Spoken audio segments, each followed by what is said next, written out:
দশবিধ নাম অপরাধ। 1 নম্বর, যে সমস্ত ভক্ত ভগবানের দিব্য নাম প্রচার করার জন্য নিজেদের সর্বতভাবে উৎসর্গ করেছেন তাদের নিন্দা করা। 2 নম্বর, শিব ব্রহ্মা আদি দেবতাদের নাম ভগবানের নামের সমান অথবা তা থেকে স্বতন্ত্র বলে মনে করা। কখনো কখনো নাস্তিকরা মনে করে যে কোনো দেবতাই পরমেশ্বর ভগবান শ্রীবিষ্ণুর সমপর্যায়ভুক্ত, কিন্তু যথার্থ ভক্ত জানেন যে সর্বশ্রেষ্ঠ দেবতারাও ভগবান বিষ্ণুর সমান অথবা তা থেকে স্বতন্ত্র হতে পারে না। তাই কেউ যদি মনে করে যে দুর্গা দুর্গা অথবা কালী কালী উচ্চারণ করা হরিকৃষ্ণ মহামন্ত্র উচ্চারণ সমান, তাহলে সেটা মস্ত বড় অপরাধ। 3 নম্বর, গুরুদেবকে অবজ্ঞা করা। 4 নম্বর, বৈদিক শাস্ত্র অথবা অনুগামী শাস্ত্রের নিন্দা করা। 5 নম্বর, ভগবানের নামে অর্থবাদ আরোপ করা, হরিনাম মাহাত্ম্যকে অতিশ্রুতি মনে করা। 6 নম্বর, ভগবানের নাম সমূহকে কল্পনা বলে মনে করা। 7 নম্বর, নাম বলে পাপ আচরণ করা। ভগবানের নাম কীর্তন করার ফলে সব রকম পাপ বিনষ্ট হয়, কিন্তু কেউ যেন মনে না করে সে পাপ করতে থাকবে এবং হরিকৃষ্ণ মহামন্ত্র কীর্তন করার ফলে সেই পাপ বিনষ্ট হয়ে যাবে। এই ধরনের বিপজ্জনক মনোভাব অত্যন্ত অপরাধজনক। এই মনোভাব থেকে মুক্ত হতে হবে। 8 নম্বর, হরিকৃষ্ণ মহামন্ত্র উচ্চারণ করাকে বৈদিক কর্মকাণ্ডে বর্ণিত পূর্ণ কর্ম বলে মনে করা। 9 নম্বর, শ্রদ্ধায়ন ব্যক্তিকে ভগবানের দিব্য নামের মহিমা সম্বন্ধে উপদেশ করা। ভগবানের দিব্য নাম কীর্তনে যে কেউ অংশগ্রহণ করতে পারে, কিন্তু ভগবানের দিব্য নামের অপ্রাকৃত মহিমা সম্বন্ধে প্রথমেই তাকে কিছু বলা উচিত নয়।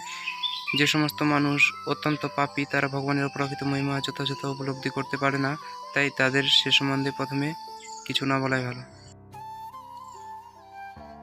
10 নম্বর, ভগবানের নামের প্রতি পূর্ণ বিশ্বাস না থাকা এবং তার অগাধ মহিমা শ্রবণ করার পরেও বিষয়াসক্তি বজায় রাখা। প্রতিটি বৈষ্ণব ভক্তের কর্তব্য হচ্ছে স্থিতি লাভ করার জন্য এ সমস্ত অপরাধগুলি থেকে মুক্ত হওয়া।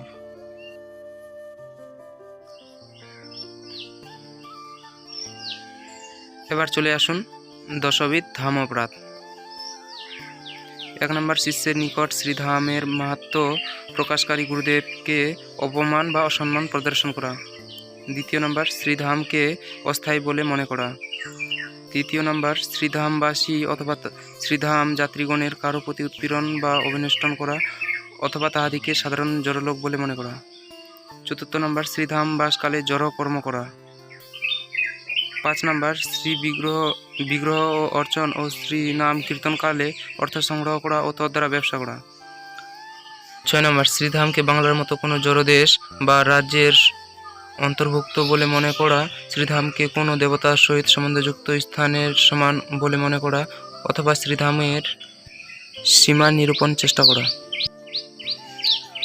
7 নম্বর, শ্রীধাম বাসকালে পাপ কর্ম করা। 8 নম্বর, বৃন্দাবন ও নবদ্বীপের মধ্যে পার্থক্য নির্দেশ করা। 9 নম্বর, শ্রীধামের মাহাত্ম্য প্রকাশকারী শাস্ত্রের নিন্দা করা। 10 নম্বর, শ্রীধামের মাহাত্ম্যকে কল্পিত মনে করে অবিশ্বাস করা। হরে কৃষ্ণ। তো আজকের ভিডিওতে এই পর্যন্ত। আশা করি আপনাদের ভিডিওটা ভালো লাগবে। ভিডিওটা ভালো লাগলে প্লিজ ভিডিওটাকে লাইক করবেন আর চ্যানেলটাকে সাবস্ক্রাইব করবেন এবং আমাদের পাশে থাকতে ভুলবেন না। ভিডিওতে কোনো কিছু ভুল ত্রুটি হলে নিজে ক্ষমা করে দেবেন।